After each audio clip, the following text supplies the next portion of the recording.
Hello friends, आप देखना शुरू कर चुके हैं भारती आईएएस यूट्यूब चैनल और मेरा नाम हुआ मनीष भारती। फ्रेंड्स, आज जिस टॉपिक पे हम बात करेंगे वो आपके लिए काफ़ी इम्पोर्टेंट है और वह है कि सिविल सर्विसेज में अगर आपका ऑप्शनल सब्जेक्ट हिंदी लिटरेचर रहता है तो उसके सिलेबस क्या है, उस सिलेबस की बारीकियों को हम समझेंगे। और आज का जो हमारा है सिलेबस का वो पेपर 1 है। किसी दूसरे वीडियो में हम पेपर 2 पे भी चर्चा करेंगे। तो फिलहाल हम पेपर 1 को देखते हैं कि पेपर 1, हालांकि दोनों पेपर में काफ़ी समानताएं हैं, लेकिन फिलहाल हम पेपर 1 को देखेंगे कि यूपीएससी का सिलेबस क्या है। यूपीएससी ने अपने सिलेबस में हिंदी लिटरेचर के लिए क्या क्या टॉपिक रखे हैं। मैं एक एक टॉपिक बताऊंगा और फिर उस पर एक्सप्लेन भी कर दूंगा आपको। आप गौर से इसे समझें। थोड़ा लंबा वीडियो हो सकता है पर आपके काम की वीडियो है, तो बहुत आराम से देखें। आप हो सकता है तो इसे नोट कभी कर लें ताकि आपको यूजफुल हो। आप जानते हैं कि सिविल सर्विसेज में एक ऑप्शनल सब्जेक्ट रखना होता है जो 500 मार्क्स का होता है। सब्जेक्ट एक होता है, पेपर 2 होता है। ठीक, तो एक पेपर 1 होता है, एक पेपर 2 होता है जो मेंस में होता है और एक ही दिन इसके एग्जाम होते हैं। दोनों पेपर 250 मार्क्स का होता है। ये सभी ऑप्शनल सब्जेक्ट का साथ है। ये कंडीशन हिंदी लिटरेचर के साथ भी है। तो हिंदी लिटरेचर का आज हम फर्स्ट पेपर देखते हैं। उसके फर्स्ट पेपर की जो एक रूपरेखा है वह कुछ इस तरह का है कि इस पेपर में 2 खंड होते हैं, खंड क और खंड ख। 2 तरह से सिलेबस को दिया गया है। खंड क में क्या है कि हिंदी भाषा और नागरिक लिपि का इतिहास है। आप फिर से समझिए, इतिहास है किसका? हिंदी भाषा का और नागरिक लिपि का। और खंड क में क्या है, ख में क्या है? हिंदी साहित्य का इतिहास है। मैं फिर से एक बार दोहराऊंगा, आप शायद अगर ध्यान से नहीं सुन पाए होंगे तो आपको लगा होगा कि ये दोनों बातें तो एक ही हुई, पर ऐसा नहीं है। खंड क का मतलब था हिंदी भाषा और नागरिक लिपि का इतिहास। दूसरा खंड को है हिंदी साहित्य। यहाँ लिटरेचर की बात की गई है, वहाँ लैंग्वेज की बात की गई थी, है ना। तो ये अंतर है। अब हम देखते हैं कि क्या क्या सिलेबस में है। अगर हम प्रश्न पत्र 1 को देखें और खंड क पे नजर दौड़ाएं, खंड क को देख करके लगता है कि इसमें 11 टॉपिक दिए हैं यूपीएससी ने और इसमें हिंदी भाषा का इतिहास है, नागरिक लिपि का इतिहास है। यानी कि भाषा की शुरुआत, लिपि की शुरुआत हिंदी में किस तरह से हुई, कैसे उसने अब एक शुरुआती दौर से अपना सफर तय करके हिंदी भाषा आज तक के जो वर्तमान युग में हम जी रहे हैं, जिस भाषा का प्रयोग हम आज के दौर में कर रहे हैं, हिंदी साहित्य, हिंदी भाषा दोनों के कैसे कैसे अपना सफर तय करके आज तक पहुंची है, ये प्रश्न पत्र 1 में है। खंड क को माना जाता है कि ये लगभग मैथमेटिक्स जैसा ही है। कहने का तात्पर्य है कि जिस तरह से मैथमेटिक्स में फैक्चुअल होते हैं, फैक्ट्स एंड फिगर्स होते हैं, आप सही जवाब लिख देते हैं तो आपको पूरे के पूरे मार्क्स मिल जाते हैं। ठीक इसी तरह अगर हिंदी साहित्य में प्रश्न पत्र 1 का खंड क में अगर आप फैक्ट हैं, इंफॉर्मेशन है, ये लिख देते हैं सही से, फ्लो चार्ट बना करके, डायग्राम बना करके या पैराग्राफ, जहां भी पॉइंट वाइज बहुत लोग लिखते हैं इस पेपर में इस खंड के आंसर को, तो आपको पूरे के पूरे मार्क्स मिल जाते हैं। ऐसा बहुत लोगों का अनुभव रहा है। तो शुरू करते हैं आज का ये टॉपिक वाइज, मैं आपको बता के एक्सप्लेन भी करता हूँ। पहला टॉपिक जो यूपीएससी ने इसमें दिया है खंड क में, प्रश्न पत्र 1 खंड क में पहला टॉपिक जो यूपीएससी ने दिया है वो है अपभ्रंश, अवहट्ट और प्रारंभिक हिंदी का व्याकरणिक तथा अनुप्रयुक्त स्वरूप। आप इसको समझें कि हिंदी की जो पहली भाषा जहां से प्रचलन शुरू मानी जाती है वो कहां से, कि अपभ्रंश से बना होगा। आप जानते हैं कि जितनी भी लैंग्वेजेज हैं हमारे, कम से कम इंडियन ओरिजिन में, इंडिया में जितनी भी भाषाएं बोली जाती है, तकरीबन सभी भाषाओं का उद्भव वह संस्कृत से हुआ है। आप गौर करके देखेंगे, चाहे वो उत्तर भारत में बोली जाने वाली भाषाएं हो या दक्षिण भारत में जो द्रविड़ लैंग्वेज मानी जाती हैं, उनमें भी आप देखेंगे कि उस लैंग्वेज में फ्लेवर जो है वो संस्कृत का मिलेगा। तो उसी का धीरे धीरे रूप बदलता गया और अपभ्रंश तक पहुंचा। हिंदी भी उसी में से एक लैंग्वेज बन के निकली है। इसीलिए कहते हैं संस्कृत सभी जितनी भाषाएं हैं उसकी जननी है। तो अपभ्रंश यानी कि हिंदी जब संस्कृत से टूटी होगी, जब शुरुआत हुआ होगा, तो सबसे पहले अपभ्रंश आया होगा।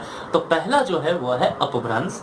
दूसरा अवहट्ट, यानी कि और जब हिंदी टूट के गिरी होगी तो अपभट्ट में आया होगा और फिर प्रारंभिक हिंदी, हिंदी अपने शुरुआती चरण में क्या होगा, उसके क्या क्लेवर होंगे, उसके व्याकरणिक, ध्यान देना है कि इन तीनों का व्याकरणिक तथा अनुप्रेत स्वरूप पे आपको चर्चा करनी है, इसकी स्टडी करनी पड़ेगी।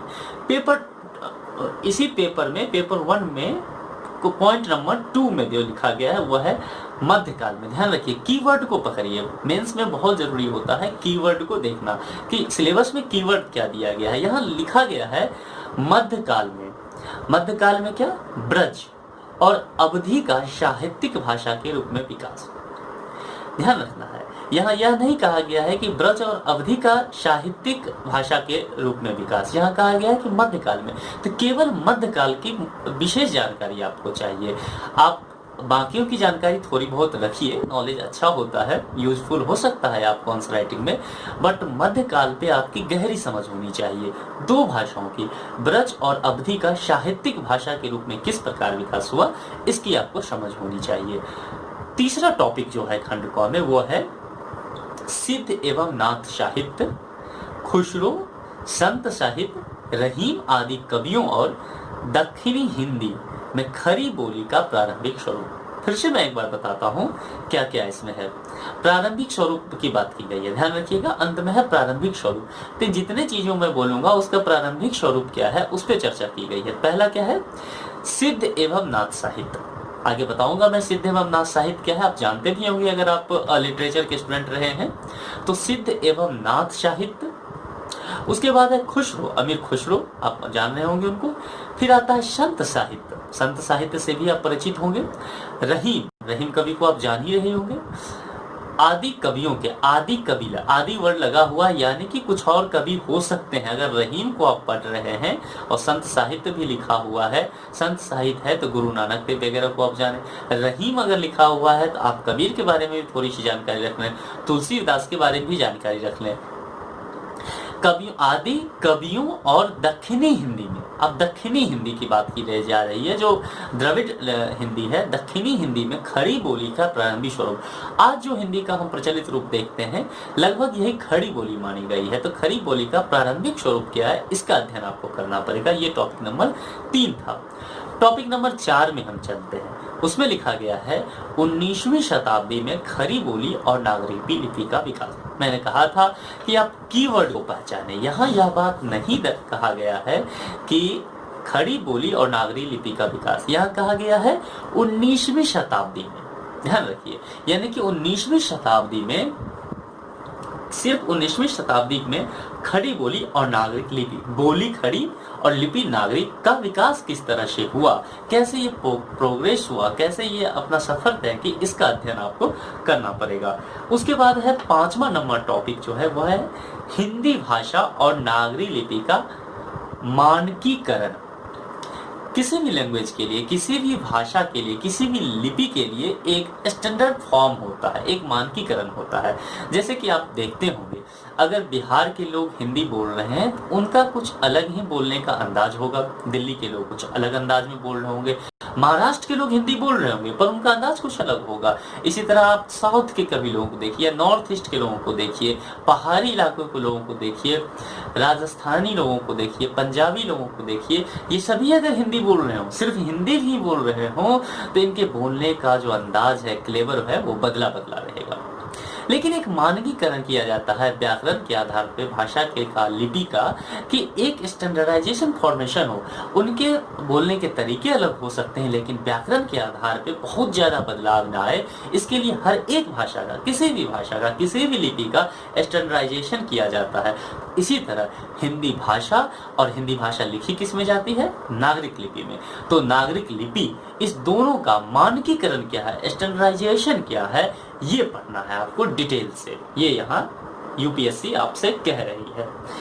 6वां नंबर टॉपिक क्या है, स्वतंत्रता आंदोलन के दौरान। ध्यान देना है, टर्म दे दी, अवधि एक है, एक पीरियड दिया गया है, क्या है, स्वतंत्रता आंदोलन के दौरान, ये कीवर्ड है।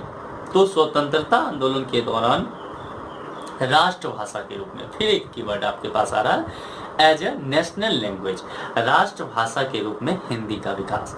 स्वतंत्रता आंदोलन में एक कीवर्ड, राष्ट्रभाषा के रूप में हिंदी का विकास। ये आपको पढ़ना है।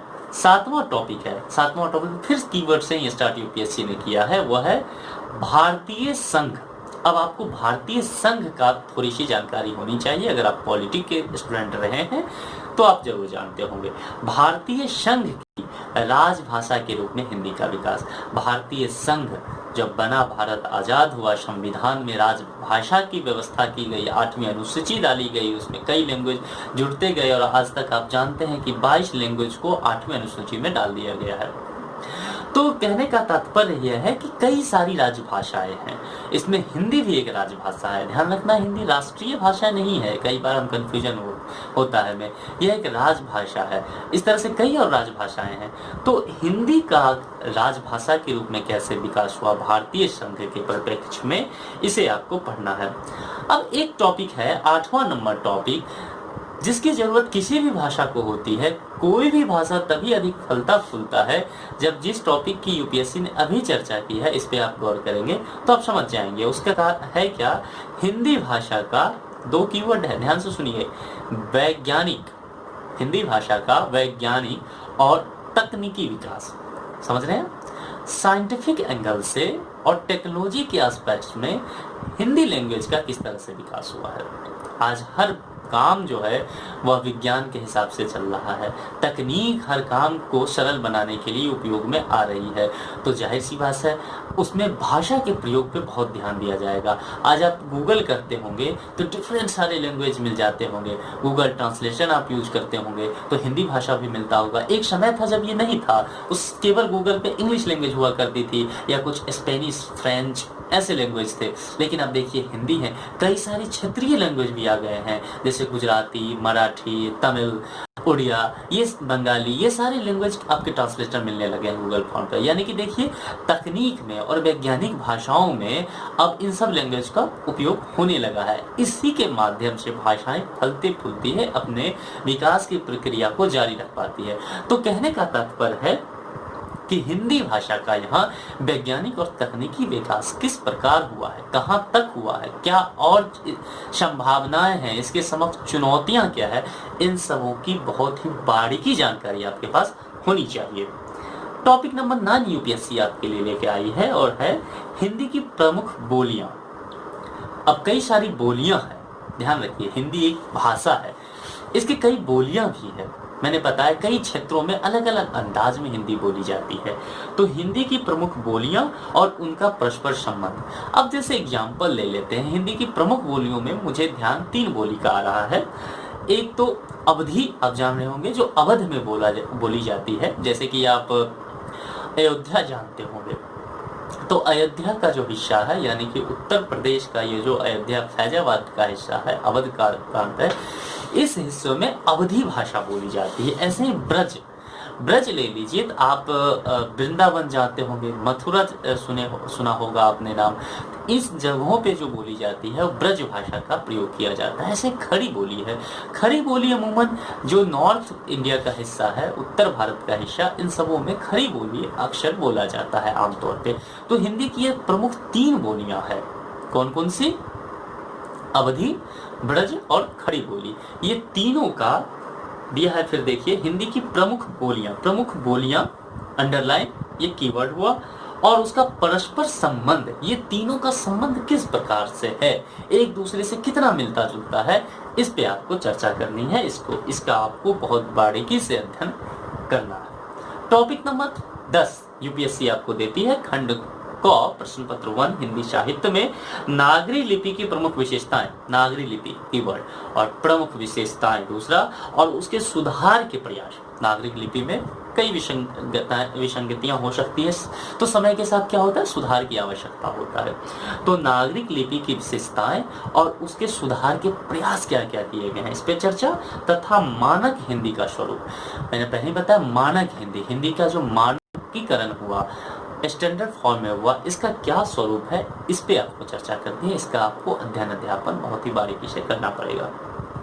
अब एक चीज और देखते हैं, आखिरी टॉपिक 11वां टॉपिक यूपीएससी ने दिया है खंड क में मानक हिंदी की व्याकरणिक संरचना। मानक हिंदी है, उसकी कुछ व्याकरणिक संरचनाएं हैं, तो उस व्याकरणिक संरचनाओं का अध्ययन आपको करना है। कुल मिला के 11 टॉपिक इसमें है। अगर आप इसको बहुत बारीकी से देख लेते हैं तो करीब करीब मेरा अपना अनुमान, जो मैंने प्रीवियस ईयर पेपर्स वगैरह को यूपीएससी को देखा है, तो तकरीबन यहाँ पे लगभग 150 मार्क्स तक के, कभी कभी 120 125 स्टैंडर्ड फॉर्म में एवरेज ले लीजिए, लेकिन कभी कभी ज़्यादा मार्क्स भी यहाँ से आ जाते हैं। तो कभी 120-25 इतने मार्क्स तो एवरेज फिक्स हैं आपके, यहाँ से आ ही जाते हैं। तो अगर ढंग से आपने इस पेपर को, इस खंड को प्रिपरेशन कर लिया, तो 125 मार्क्स अगर का आ रहा है तो 110-15 इतने मार्क्स तक लोगों के आ जाते हैं। 510 मार्क्स तो अमूमन आ ही जाते हैं। और टॉपिक बहुत आसान है, बहुत आसानी से सिनॉप्सिस बना के, नोट्स तैयार करके बहुत आसानी से आप इसको तैयार करके याद रख सकते हैं। अब चलते हैं खंड ख की तरफ, हम चलते हैं। मैंने पहले ही कहा था थोड़ा सा वीडियो लंबा हो सकता है, क्योंकि हम बहुत बारीकी से इसको देख रहे हैं, तो थोड़ा देखिए, समय दीजिए। पेपर फर्स्ट में ही हिंदी साहित्य का खंड ख पे अब हम आ जाते हैं। खंड क क्या था? हिंदी साहित्य का इतिहास। खंड क क्या था? हिंदी भाषा और नागरिक लिपि का इतिहास। अब हिंदी साहित्य का इतिहास देखते हैं। इसमें यूपीएससी ने जो टॉपिक दिया है वह कुल 6 टॉपिक हैं। 6 टॉपिक को हम बारी बारी से देखते हैं। तो हिंदी साहित्य कैसे अपना विकास क्रम को, विकास के चरणों को पूरा करके आज तक के सफर को तय की है, यह हम इस सिलेबस में यूपीएससी ने बखूबी दिया है। तो पहला टॉपिक क्या है, इसको देखिए। हिंदी साहित्य की प्रासंगिकता और महत्व। पहला क्या हो गया? हिंदी साहित्य की क्या प्रासंगिकता और महत्व क्या है? क्या हिंदी साहित्य आज भी प्रासंगिक हो गया है? आप देख रहे होंगे कि आज साहित्य के अलग अलग स्वरूप हो रहे हैं। खास करके भारतीय परिप्रेक्ष्य में देखें तो इंग्लिश साहित्य को काफ़ी बढ़ावा मिला है। इंग्लिश में बहुत अच्छे अच्छे नॉवेल्स हैं, बुक्स हैं, मटेरियल्स हैं। आप अगर अध्ययन अध्यापन की दुनिया से हैं तो आप मेरे कहने का तात्पर्य समझ रहे होंगे। तो उसी दौर में हिंदी एक भाषा है।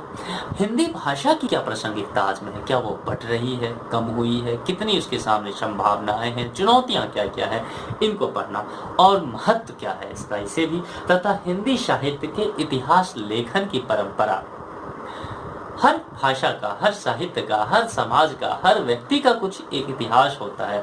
तो हिंदी साहित्य का भी इतिहास होगा। तो हिंदी साहित्य के इतिहास लेखन की परंपरा क्या रही है, इस पे आपको चर्चा करना है। अगर हिंदी साहित्य का इतिहास देखें तो करीब आपको 1000 साल के इतिहास को देखना पड़ेगा। तो फिर से बता दो, 1000 पिछले 1000 साल के इतिहास पे अगर आप गौर करेंगे तो पूरी तरह से हिंदी साहित्य के इतिहास को आप समझ पाएंगे। तो दूसरा टॉपिक इसमें क्या है? हिंदी साहित्य के इतिहास के निम्नलिखित 4 कालों की साहित्यिक प्रवृत्तियां। मैं हूबहू वही शब्द पढ़ रहा हूं जो यूपीएससी ने अपने सिलेबस में डाल रखा है। ओके, तो बहुत बारीकी से देखिएगा।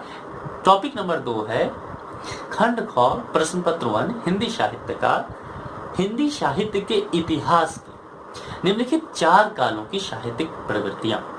4 काल हिंदी साहित्य में कौन कौन है आप जानते होंगे। एक है आदिकाल, दूसरा भक्ति काल, तीसरा है रीतिकाल और चौथा क्या है? आधुनिक काल। ये आप सभी को पता ही होगा अगर आप हिंदी साहित्य के छात्र रहे हैं। तो 4 कालों में यूपीएससी ने भी वही लिखा है। पहला यूपीएससी लिखती है पेपर में क आदिकाल। आदिकाल का जो समय माना जाता है वह 1000 से 1350 ईस्वी तक का माना जाता है। 1350-60 ईस्वी तक में आदिकाल का समय माना जाता है।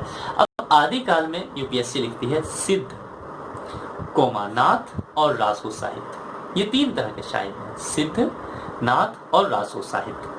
रासो साहित्य में वीरता वाले अंग को ज्यादा पढ़ा जाता है, वीरता की बातें की जाती है, वीर रस के कवि होते हैं उसमें। इसमें प्रमुख कवि के भी नाम लिखे गए हैं। चंद्रवरदाई, खुसरो, अमीर खुसरो इसके बहुत ही आदिकाल के एक प्रमुख कवि में आते हैं खुसरो, चंद्रवरदाई भी, हेमचंद और विद्यापति। विद्यापति मिथिला के कवि रहे हैं। तो ये 4 तरह के कवि, आपको 4 कवि पढ़ना है। चंद्रवरदाई, खुसरो, हेमचंद, विद्यापति, ये चारों, इन चारों का अध्ययन करना है। अब भक्ति काल, भक्ति काल इसमें काफी इंपॉर्टेंट हो जाता है। इससे काफी क्वेश्चंस भी आते हैं। और भक्ति काल का जो कालखंड रहा है 1350 से लेकर के तकरीबन 1650, करीब 300 साल का इनका अपना कालखंड रहा है। तो भक्ति काल में क्या क्या है आप देखिए यूपीएससी लिखती है संत काव्य धारा। संत काव्य धारा में कई संत आएंगे, यानी कि आप कबीर को देख सकते हैं, जायसी को देख सकते हैं, आप रहीम को ले सकते हैं, तुलसी को ले सकते हैं, ये सभी संत काल में आते हैं। लेकिन अगर आप मुख्य रूप से देखें तो कबीर संत काल के बहुत संत काव्य धारा के महत्वपूर्ण कवि हैं। सूफी काव्य धारा, जायसी जो है वह सूफी काव्य धारा के प्रमुख कवि में है। कृष्ण भक्ति धारा अगर लिखी है, इसमें लिखा हुआ, तो कृष्ण भक्ति धारा में सूरदास का नाम आपने सुना होगा। और फिर एक है राम भक्ति धारा। राम भक्ति धारा में रामचरितमानस के रचयिता तुलसीदास का नाम आपने जरूर सुना होगा। प्रमुख कवियां भी लिखती है यूपीएससी, इसमें प्रमुख कवियों में नाम है कबीर, जायसी, सूर और तुलसी। ये भक्ति काल के 4 प्रमुख कवि हैं। फिर से मैं बता दूं, कबीर, जायसी का पूरा नाम है मलिक मोहम्मद जायसी, सूरदास और तुलसीदास। तुलसीदास वही जो जिन्होंने बहुत ही प्रसिद्ध पुस्तक लिखा है रामचरितमानस के रचयिता हैं। तो भक्ति काल में इनको पढ़ना है। उसके बाद एक आता है हिंदी साहित्य के इतिहास में एक काल, उसको कहते हैं रीतिकाल। रीतिकाल का मतलब है मनोरंजन काल के रूप में भी इसे देखा गया, हंसी ठिठोला का काल है ये। इसमें हालांकि कई अश्लीलता के आरोप भी इस काल पे लगते गए हैं, लेकिन रीतिकाल के सबसे प्रमुख कवि हैं जो राजस्थान के रहने वाले थे, जिनका नाम बिहारी है। तो रीतिकाल का जो समय है वह 1650 से 1850 का समय कालखंड है। ये लगभग दरबारी कवि तरह के हुआ करते थे, किसी राजे महाराजे के दरबार में रहा करते थे, वहां से इनका गुजारा चलता था और राजे महाराजाओं के लिए ही ये लिखा करते थे अधिकांशतः।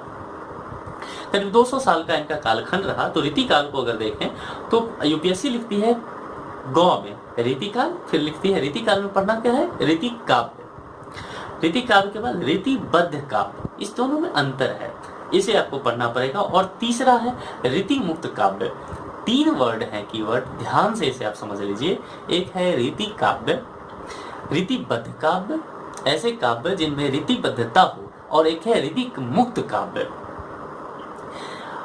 प्रमुख कवि इसमें हैं केशव, बिहारी जिसकी चर्चा मैंने पहले ही की, पद्माकर और एक है घनानंद। ये 4 कवि को आपको पढ़ना है इसमें। चौथा और आखिरी टॉपिक, और बहुत महत्वपूर्ण टॉपिक भी है, वह है आधुनिक काल। आधुनिक काल का जो है 1850 से लेकर के शुरुआत इसकी मानी जाती है, भारतेंदु युग से।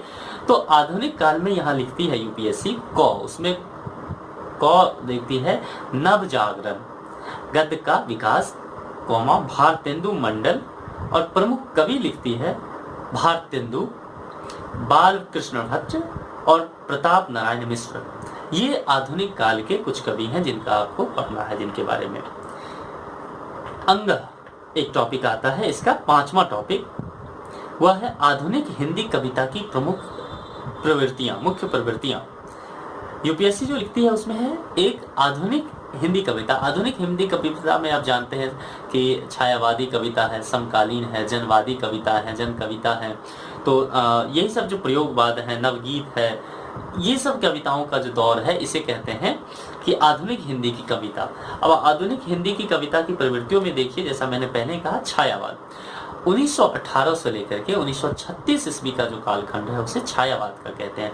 उसके बाद प्रगतिवाद वो कवि होते हैं, प्रगतिवादी कवि जो मार्क्स के फिलॉसफी पे चलते हैं, यानी कि वाम पंथ के विचारधारा पे जो होते हैं, कार्ल मार्क्स के विचारधारा पे समाजवादी बात जो करते हैं, ऐसे कवियों को माना गया है प्रगतिवादी कवि होते हैं। उसके बाद एक है प्रयोगवाद, जिसका कालखंड 1943 से 1951 के बीच माना जाता है। 7-8 साल का इनका प्रयोगवाद का समय माना जाता है। करीब करीब आज़ादी के समय का हिस्सा समय था, जब भारत आज़ाद हो रहा था, तो प्रयोगवाद का दौर था।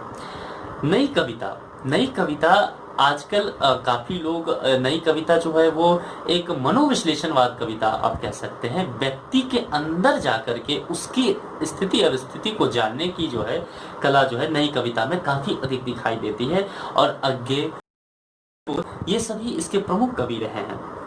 उसके बाद यूपीएससी लिखती है नवगीत, समकालीन कविता और जनवादी कविता। ये सभी इसके कुछ टॉपिक हैं।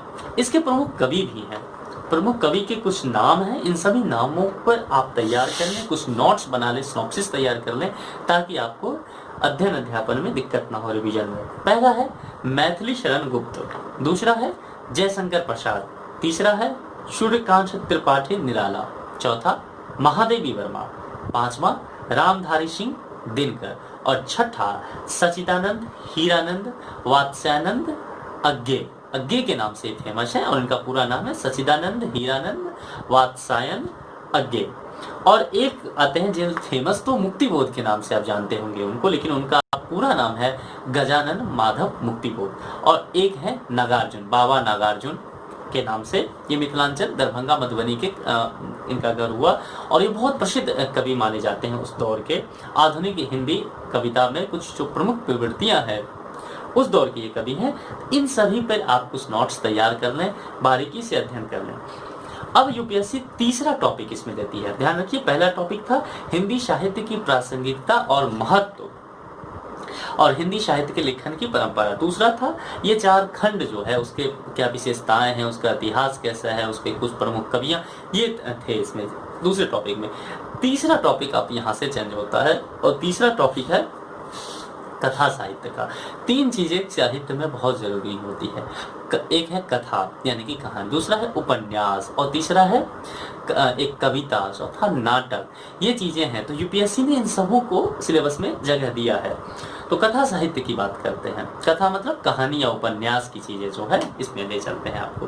कथा साहित्य तीसरा क में यूपीएससी लिखती है उपन्यास और यथार्थवाद। इस दो चीजों को अध्ययन करना है। उपन्यास क्या है? कहानी के लंबा फॉर्म होता है उसमें और बहुत सारे उसकी अपनी क्लेवर होते हैं, जब आप पढ़ेंगे डिटेल से समझेंगे। तो कथा साहित्य का ही एक हिस्सा है उपन्यास और यथार्थवाद। ख में है हिंदी उपन्यासों का उद्भव और विकास। हिंदी के उपन्यास का उद्भव कहाँ से माना जाता है और वह विकास के क्रम को पार करते हुए आज तक कैसे पहुंची है, ये है। इसी में तीसरा है प्रमुख उपन्यासकार की बात की गई है। जब भी भारतीय हिंदी उपन्यास, हिंदी साहित्य के उपन्यास की बात की जाएगी तो प्रेमचंद्र के इर्द गिर्द उपन्यास पूरा घूमेगा। तो पहले जो उपन्यासकार लिखा भी गया है यूपीएससी के द्वारा वो है प्रेमचंद्र, दूसरा जैनेन्द्र, तीसरा यशपाल, चौथा रेणु और पांचवा भीष्मशाहनी। मैं फिर से एक बार नाम कह दूं, प्रेमचंद्र, जैनेन्द्र, यशपाल, रेणु और भीष्मशाहनी, ये 4-5 उपन्यासकार हैं। इनके बारे में आपको पढ़ना है, इनकी रचनाओं के बारे में आपको पढ़ना है कि इन्होंने किस विषय वस्तु पे समाज को जागृत करने का प्रयास किया। चौथा टॉपिक इसमें है, मतलब खंड, मतलब तीसरे टॉपिक का चौथा भाग, सब टॉपिक कह लीजिए, घ, उसमें है हिंदी कहानी का उद्भव और विकास। अब उपन्यास की चर्चा हो गई, अब कहानी पे हम आ जाते हैं। मैंने आपसे अभी आपसे कहा कि जब भी हिंदी उपन्यास की बात की जाएगी तो प्रेमचंद्र के इर्द गिर्द हिंदी उपन्यास, हिंदी साहित्य का उपन्यास घूमेगा। ठीक इसी प्रकार जब भी हिंदी कहानी की बात की जाएगी तो हिंदी कहानी भी मुंशी प्रेमचंद्र के इर्द गिर्द घूमती नजर आएगी। तो हिंदी कहानी का उद्भव और विकास ये टॉपिक है कि उद्भव कैसे हुआ, हिंदी कहानी कैसे बढ़ा। एक टोकरी भर मिट्टी, अगर मैं सही से याद कर पा रहा हूँ, एक टोकरी भर मिट्टी पहली ऐसी हिंदी कहानी है जिसे शिल्प और अन्य हिंदी कहानी के विशेषताओं के आधार पे पहली हिंदी कहानी माना गया था। तो हिंदी कहानी का उद्भव, वहां से उद्भव, आज तक हिंदी कहानी किस प्रकार से विकास कर रही है। आज कहते हैं नई वाली हिंदी की चर्चा हो गई है, तो किस तरह से हिंदी कहानी का विकास हुआ और आज के विकास क्रम के उद्भव और विकास के चरण को किस तरह से इसने प्राप्त किया है, ये आपको बताना है। इसका 5वां टॉपिक है वह है प्रमुख कहानीकार। अब कुछ नाम आपके सामने आएंगे, यूपीएससी दे रही है कि प्रमुख कहानीकार हैं, इनके बारे में आप अध्ययन कर लीजिए हिंदी साहित्य के। और पहला नाम जैसे मैंने बताया था वह है प्रेमचंद्र और दूसरा जयशंकर प्रसाद, तीसरा सचिदानंद हीरानंद वात्स्यायन अज्ञे, चौथा मोहन राकेश और पांचवा कृष्णा सोबती। कृष्णा सोबती के बारे में मैं थोड़ा सा बता दूं, पंजाब की रहने वाली है कृष्णा सोबती। और कृष्णा सोपती एक महिला हैं और हिंदी साहित्य पे जो बोल्ड लिटरेचर लिखने की परंपरा इन्होंने है। इनकी एक बुक है बहुत फेमस है, मित्रों मरजानी। कभी मौका लगे तो जरूर पढ़िए आप, जब इसमें शायद सिलेबस में दिया है या नहीं, लेकिन इसके बारे में थोड़ी सी अध्ययन जरूर करिए। बहुत अच्छी किताब है, ऐसे भी पढ़ना चाहिए पर्सनैलिटी डेवलपमेंट के लिए। तो ये कुछ कहानीकार हैं जिनको आपको पढ़ना है। चौथा टॉपिक जो इसी खंड ख में जो है चौथा टॉपिक है वो है नाटक और रंगमंच। अब नाटक और रंगमंच की जब भी चर्चा की जाएगी, जैसे मैंने कहा उपन्यास की जब भी चर्चा की जाएगी, प्रेमचंद के बिना अधूरा रहेगा वो चर्चा। मतलब चर्चे की मध्य में ही वो है। इसी तरह कहानी की जब भी चर्चा की जाएगी, हिंदी कहानी की, तो प्रेमचंद मुख्य में है। लेकिन जब नाटक की चर्चा की जाएगी तो भारतेंदु, आप जानते हैं भारतेंदु हरिश्चंद्र के, भारत भारती के नाटककार हैं वो। तो भारतेंदु जब हैं वो हिंदी नाटक के इर्द गिर्द रहता, उनके हिंदी नाटक उनके इर्द गिर्द रहता है। आपने एक बचपन में कहानी सुना होगा, एक नाटक हम सभी सुनते थे, अंधेर नगरी चौपट राजा। शायद मेरे ख्याल से बिहार में इसके सिलेबस में इसको डाला गया है, एक बार चेक कर लीजिएगा, मैं श्योर नहीं हूँ। तो भारतेंदु की जो है अंधेर नगरी चौपट राजा या फिर भारत दुर्दशा, ये सब नाटक बहुत फेमस रहा है, दोनों बहुत ही चर्चित। कई सारे नाटक इन्होंने लिखा है, रंगमंच पे वर्क काम भी इन्होंने बहुत सारा किया है। तो इसमें है प्रमुख नाटक में नाटककार कुछ नाम दिए जा रहे हैं, उसको आप ध्यान से सुनिए और इन पे कुछ नोट्स तैयार कीजिए। वो है भारतेंदु, पहला नाम जैसे मैंने कहा। दूसरा है जयशंकर प्रसाद, तीसरा जगदीश चंद्र माथुर, चौथा राम कुमार वर्मा और पांचवा मोहन राकेश। आधुनिक काल में आते आते मोहन राकेश के नाटक जो है, नाटक के स्वरूप को ही बदल दिया मोहन राकेश ने। तो मोहन राकेश के कई नाटक हैं, आधा अधूरा और भी कई तरह के नाटक हैं उनके, तो जरूर उसका अध्ययन कीजिए। बहुत आनंददायी होता है। मोहन राकेश के कुछ नाटक इतने अच्छे इनके होते हैं कि आप अगर एक बार पढ़ना शुरू कर दें तो मेरा ख्याल है कि फिर आप पढ़ते ही चले जाएंगे।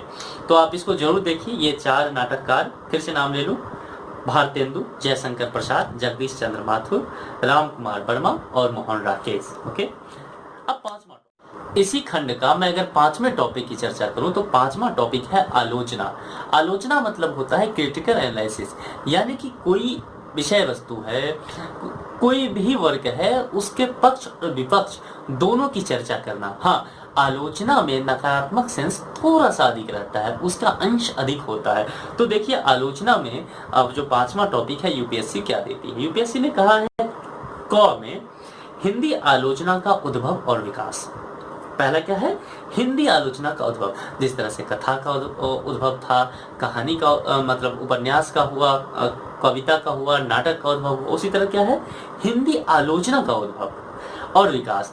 कैसे विकास का क्रम क्या रहेगा, सैद्धांतिक, व्यवहारिक, प्रगतिवादी, मनोविश्लेषणवादी आलोचना और नई समीक्षा का दौर है। इन सबों पे आपको तैयारी करनी पड़ेगी। इसी में ख है, वह प्रमुख आलोचक के नाम दिए गए हैं। प्रमुख आलोचक, जिस तरह से मैंने कहा था कि जब भी उपन्यास और कहानी की चर्चा होगी, प्रेमचंद्र के इर्द गिर्द घूमेगा। नाटक रंगमंच में भारतेंदु के इर्द गिर्द घूमता नजर आएगा। ठीक जब आप आलोचना की बात करेंगे तो आलोचना रामचंद्र शुक्ल के इर्द गिर्द घूमता नजर आता है। हिंदी साहित्य की आलोचना की बात कर रहा हूँ। प्रमुख आलोचक रामचंद्र शुक्ल, हजारी प्रसाद द्विवेदी, रामविलास शर्मा और नगेंद्र, ये नाम यूपीएससी ने सिलेबस में लिख रखे हैं, आप इनकी तैयारी कर लें। और छठा 6 नंबर का जो टॉपिक है इसमें खंड ख में, वह है हिंदी गद्य की अन्य विधाएं। जितनी टॉपिक थी इन्होंने चर्चा कर लिया। क्या सब कर लिया, कहानी कर लिया, उपन्यास कर लिया, कहानी कविता कर लिया, कविता के अलग अलग फॉर्म्स को देख लिया, अलग अलग चरण के दौर की कविताएं देखी, अलग अलग टाइप की कविताएं देख लिए, नाटक रंगमंच देख लिया, अब इन्होंने आलोचना देख लिया। अब क्या है, अन्य विधाएं कुछ हिंदी साहित्य में है, हर भाषा में होता है, हिंदी साहित्य में भी है, तो उसके कुछ अंश को पढ़ना है। बहुत ज़्यादा तो मैं, हालांकि ये तो कहना उचित नहीं होगा कि इम्पोर्टेंट नहीं है, हालांकि लेकिन कम क्वेश्चन इससे रहते हैं। छोटा सा टॉपिक है, 2 से 3 दिन अगर समय दे देंगे तो टॉपिक नंबर 6 आपका तैयार हो जाएगा। वो है हिंदी गद्य की प्रमुख विधाएं। और पहली विधा है वह है ललित निबंध। दूसरा रेखा चित्र।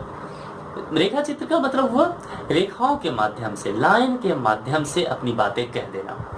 आपने अगर मैं एक करंट एग्जांपल दूं, मतलब एक एग्जांपल मैं आपको देता हूं, समझने का कोशिश कीजिए। स्वच्छ भारत अभियान, सभी आप परिचित हैं। स्वच्छ भारत अभियान का लोगो क्या है, आपको ध्यान आ रहा है?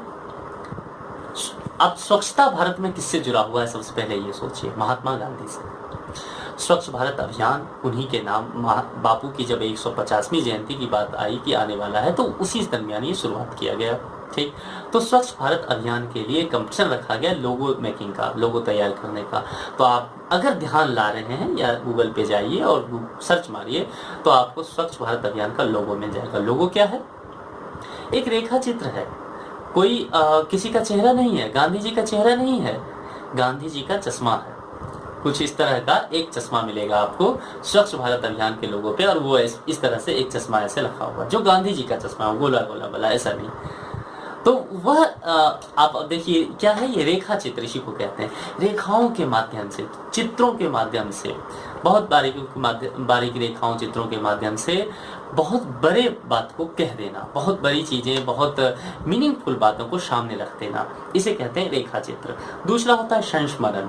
हर व्यक्ति का कुछ संस्मरण होता है, तो संस्मरण कैसे लिखते हैं? और यात्रा वृत्तांत, इसका प्रश्न पत्र 1 का आखिरी टॉपिक है, यात्रा वृत्तांत। हम सभी लिखते हैं, यात्री होते हैं, और जिनका शौक होता है यात्रा करना, वो यात्रा के घटित बातों को लिखते भी हैं, और बहुत इंटरेस्टिंग भी होता है, उससे बहुत इन्फॉर्मेशन मिलता है। आप जानते हैं कि भारत के जो हड़प्पा संस्कृति है या बहुत पुराने संस्कृति वगैरह, ये यात्रा वृत्तांत से बहुत कुछ पता चला है। तो यात्रा वृत्तांत का बहुत महत्व है। तो हिंदी की अन्य विधाओं में ललित निबंध, रेखा चित्र, संस्करण और यात्रा वृत्तांत को यूपीएससी ने सिलेबस में डाला है। तो अब मैं उम्मीद करता हूं कि आप पेपर 1 को बहुत बारीकी से समझ गए होंगे। ये सिलेबस की चर्चा मैंने कर दी है। आप इस समूह पे नोट्स तैयार करें, सिनॉप्सिस तैयार कर लें, और फिर किसी अन्य वीडियो में जब हम दूसरी बार मिलेंगे तो मैं पेपर 2 पे चर्चा कर दूंगा। तो पेपर 1 जो है लगभग आप एक तरह समझ लीजिए कि वो सैद्धांतिक चीजें हैं इसमें, है ना, और फिलोसफिकल बातें हैं, और पेपर 2 इसका प्रैक्टिकल है। दोनों को अलग करके नहीं पढ़ सकते हैं, दोनों मिक्स है। लेकिन अगर आप फिर भी पेपर अलग है तो पढ़ना भी, उसको समझने के लिए थोड़ा समय देना पड़ेगा। तो प्रश्न पत्र 2 की चर्चा मैं अलग से कर दूंगा, और फिर एक वीडियो में हम देखेंगे कि दोनों का अंतर संबंध क्या है, दोनों कैसे एक दूसरे से परस्पर जुड़े हुए हैं। तो फ्रेंड्स, इस वीडियो में इतना ही। आखिरी में मैं यही कहूँगा कि आप यूपीएससी हिंदी साहित्य के जितने भी टॉपिक्स हैं, धीरे धीरे मैं हिंदी लिटरेचर पे वीडियोस बना के आपको अपलोड करता रहूँगा। आपके लिए इतना कि आप चैनल को सब्सक्राइब करें और लाइक करें, शेयर करें अपने फ्रेंड्स के साथ, ताकि अधिक से अधिक लोगों तक इसका इन्फॉर्मेशन पहुँच सके। इसी वादे के साथ कि पेपर 2 का भी वीडियो जल्द ही आपके सामने लाऊंगा। तब तक के लिए शुक्रिया, धन्यवाद।